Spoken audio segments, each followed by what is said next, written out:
there's one area the Supreme Court has been consistent in recently, it's voting rights. For roughly the past decade, the court has been hostile to the idea that everyone should have free and fair access to the ballot box. For example, back in 2013, the court invalidated key parts of the Voting Rights Act. In 2021, they made it harder to challenge voting laws that appear to discriminate against minority voters. And this week, the court's conservative majority blocked an effort in Louisiana to create a second majority black congressional district to better reflect the state's population. Joining me now, Dr. Jonathan Metzl, Director of Medicine and Health and Society at Vanderbilt University. He's also the author of the great book, Dying of Whiteness: How the Politics of Racial Resentment is Killing America's Heartland.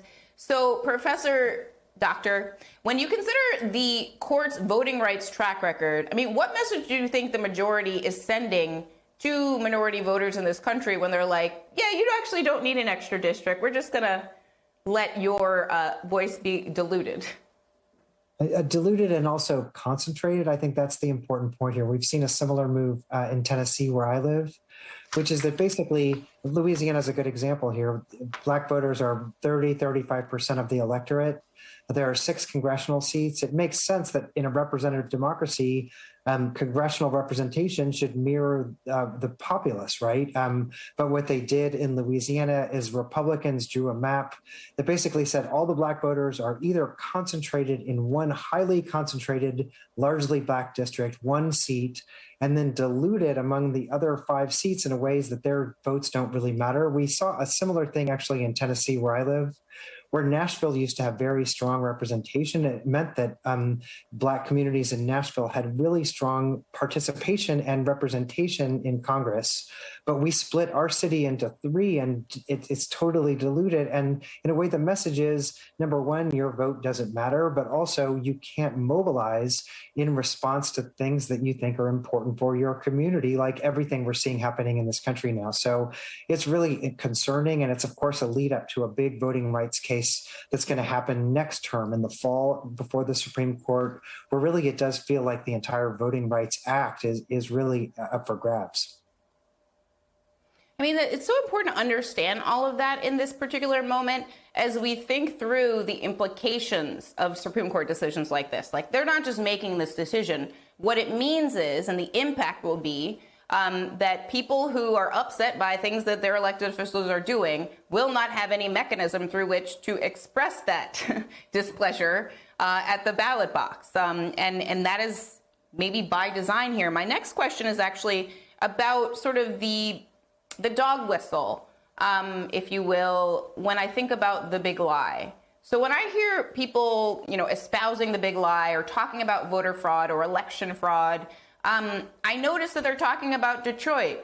I notice that they're talking about parts of the country that have black and brown voters. I notice they're talking about parts, states like Louisiana, where there are large pockets, urban pockets of black and brown voters. Speak to this idea that the big lie is kind of a dog whistle for the idea that black and brown voters are not actually legitimate voters.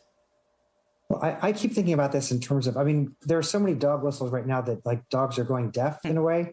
And part of it is, I keep thinking about the critical race theory debate, the kind of, crazy debate we've been having over the past year or two.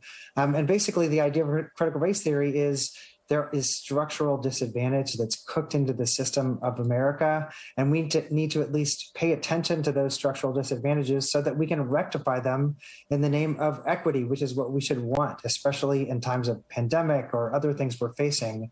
And at the same time that there's all this pushback on the idea of, no, let's not talk about structural disadvantage, we're actually enacting structural disadvantage in our voting system. And I think it's never been more clear the impact that having congressional representation has, that having judges who make decisions about resources, about guns, about safety, about reproduction, about everything that we care about in a democracy. And so the irony here is that this kind of crying victim about structural inequity is leading to all of this very real structural, baked in disadvantage. And so historians 200 years from now are going to look back and say, on one hand, we had this moment where we were very aware of structural inequity, and the majority of Americans, at least the way the court is going right now, did everything it could to reinforce it, to reify it, to advantage it, and not to address it. This is such a fascinating time. I'm grateful to people like you who can help us understand this history we're living through. Dr. Jonathan Metzl, thank you so much for being here today. Please stay safe.